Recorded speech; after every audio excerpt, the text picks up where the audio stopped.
ভর সন্ধ্যায় নদিয়ার শান্তিপুরে ভয়াবহ পথ দুর্ঘটনা, আর তাতেই মৃত্যু হলো টোটো চালক এবং একজন টোটো যাত্রীর। জানা যায়, নদিয়ার শান্তিপুর থেকে চাপড়ার হুদা গ্রামের দিকে যাচ্ছিল যাত্রী বোঝাই টোটো এবং এই 12 নম্বর জাতীয় সড়কে, অর্থাৎ শান্তিপুরের গোবিন্দপুর মাছবাজার সংলগ্ন যে 12 নম্বর জাতীয় সড়ক, সেখান দিয়ে রং রুটে যাওয়ার সময় কৃষ্ণনগর থেকে রানাঘাটগামী একটি স্করপিও গাড়ি এই টোটোতে সজোরে ধাক্কা মারে এবং ধাক্কা মারার পরে রীতিমতো এই টোটোটি উল্টে যায় এবং ঘাতক গাড়ি ডিভাইডারে উঠে পড়ে এবং সেখানেই একাধিক ব্যক্তি আহত হয় এবং তাদের মধ্যে বেশ কিছুজনকে শান্তিপুর হাসপাতাল এবং কয়েকজনকে রানাঘাট আনুলিয়া হাসপাতালে নিয়ে যাওয়া হয়। সেখানে রানাঘাটে দুজনের মৃত্যু ঘটে এবং বাকিরা আহত অবস্থায় হাসপাতালে চিকিৎসাধীন রয়েছে। যারা পড়েছিল তাদেরকে সবাই মিলে গাড়িতে তোলার ব্যবস্থা করে।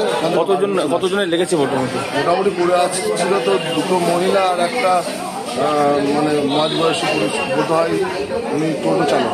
আচ্ছা, আর দুটো বাচ্চা আর দুটো মহিলা। যদিও ঘটনার পরিপ্রেক্ষিতে শান্তিপুর থানার পুলিশ এবং শান্তিপুর ট্রাফিক গার্ডের পুলিশ আধিকারিকরা ঘটনাস্থলে গিয়ে ঘাতক গাড়িকে উদ্ধার করে। যদিও গাড়ির যে চালক তিনি পলাতক, এমনটাই পুলিশ সূত্রে খবর।